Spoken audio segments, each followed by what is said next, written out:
सुप्रभात विद्यार्थियों। द्वितीय पाठ हम पढ़ रहे थे, तो एक गद्यांश तक हमने भावार्थ इसका कर लिया था और गद्यांश की अंतिम पंक्ति थी, इस प्रकार दुखी होकर वह उसके पीछे पीछे चल पड़ा। तो देखिए अब आगे देखते हैं। अथ तेन व्याधेन तंडुलकणान विकीर्य जालम विस्तीर्णम।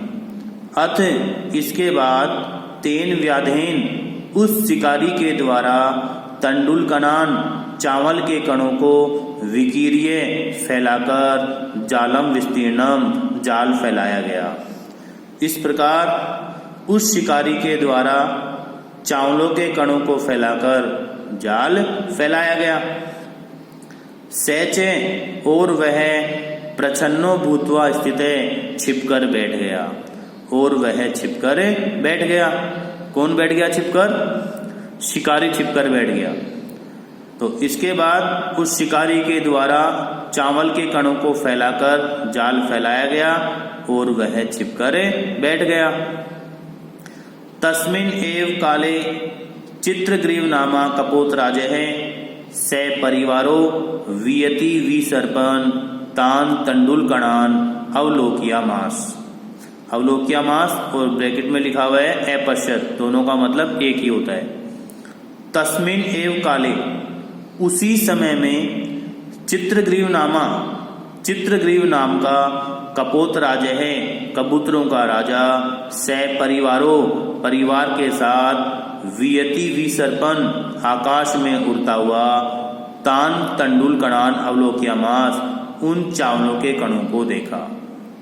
उसी समय में चित्रग्रीव नाम के कबूतरों के राजा ने परिवार के साथ आकाश में उड़ते हुए उन चावलों के कणों को देखा। ततः कपोतराजः तंडुलकण लुब्धान कपोतान प्रति आहे। ततः इसके बाद कपोतराजः कबूतरों के राजा ने तंडुलकण लुब्धान चावलों के कणों के लोभी कपोतान कबूतरों को आहे कहा। इसके बाद कबूतरों के राजा ने चावलों के कणों के लोभी कबूतरों को कहा।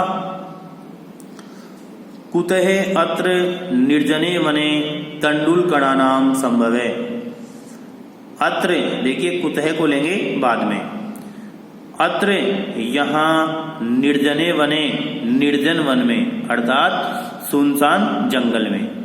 तो यहाँ निर्जन वन में तंडुलकणानाम चावलों के कण कुतः संभवे कहाँ संभव है। यहाँ निर्जन वन में अर्थात सुनसान वन में चावलों के कण कहाँ संभव है। तत् निरूप्यताम तावत तो इसको देखता हूँ। तत् निरूप्यताम तावत तो इसको देखता हूँ। भद्रम इदम न पश्यामि कल्याणकारी नहीं देख रहा हूँ। भद्रम इदम न पश्यामि कल्याणकारी नहीं देख रहा हूँ। सर्वथा अविचारितम कर्म न कर्तव्यम। सर्वथा हमेशा अविचारितम बिना सोचे समझे कर्म कार्य न कर्तव्यम नहीं करना चाहिए। हमेशा बिना सोचे समझे कार्य नहीं करना चाहिए। कौन कह रहा है? ये कबूतरों का राजा, कि हमेशा बिना सोचे समझे कार्य नहीं करना चाहिए।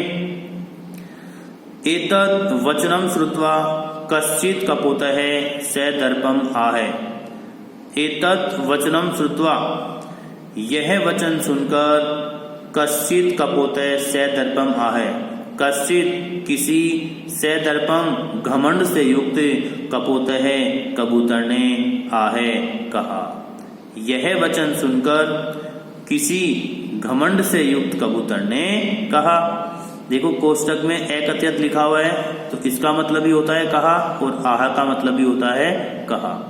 तो यह वचन सुनकर किसी घमंड से युक्त कबूतर ने कहा। ईर्ष्यी घृणी त्वसंतुष्टे क्रोधनो नित्य संकित है पर भाग्य उपजीवी शय चे षड एते दुख भागिनी। ईर्ष्यई ईर्ष्या करने वाला, घृणी घृणा करने वाला, त्व संतुष्ट है असंतोषी, क्रोधनो क्रोध करने वाला, नित्य शंकित है हमेशा शंका करने वाला, पर भाग्य उपजीवी चे और हमेशा दूसरों के भाग्य पर जीवित रहने वाला, षड एते दुख भागिनी ये 6 दुख के भागीदार होते हैं। ईर्ष्या करने वाला, घृणा करने वाला, असंतोषी, क्रोध करने वाला, हमेशा शंका करने वाला और दूसरों के भाग्य पर जीवित रहने वाला, ये 6 प्रकार के व्यक्ति दुख के भागीदार होते हैं। अर्थात ये 6 प्रकार के व्यक्ति दुखी होते हैं। तत्श्रुत्वा कपोत राजस्य शंकाम च अनादृत्य सर्वे कपोताः तत्र उपविष्टा। तते श्रुत्वा यह सुनकर कपोत राजस्य कबूतरों के राजा की शंकाम चे शंका का अनादृत्य अनादर करके सर्वे कपोताः सभी कबूतर तत्र उपविष्टाः वहां बैठ गए। यह सुनकर कबूतरों के राजा की शंका का अनादर करके सभी कबूतर वहां बैठ गए। अनंतरम इसके बाद सर्वे सभी जालेन बद्धः बभूवुः जाल में बंध गए। इसके बाद सभी जाल में बंध गए। ततो यस्य वचनात् तत्र अवलंबितः तम सर्वे तिरस्कुर्वन्ति। ततो इसके बाद यस्य वचनात् जिसके वचन से तत्र अवलंबिता वहां उतरे थे, तम सर्वे तिरस्कुर्वन्ति उसका सभी तिरस्कार करते हैं। इसके बाद जिसके वचन से वहां उतरे थे उसका सभी तिरस्कार करते हैं। तस्य तिरस्कारम श्रुत्वा चित्रग्रीवः उवाच। तस्य तिरस्कारम उसका तिरस्कार श्रुत्वा सुनकर चित्रग्रीवः उवाच चित्रग्रीव बोला। उसका तिरस्कार सुनकर चित्रग्रीव बोला। न अयम अस्य दोषे इसका दोष नहीं है। न अयम अस्य दोषे यह इसका दोष नहीं है। विपत काले विस्मय एव का पुरुष लक्षणम। विपत काले विपत्ति के समय में अर्थात मुसीबत के समय में विस्मय एव घबरा जाना ही का पुरुष लक्षणम कायज पुरुष का लक्षण होता है।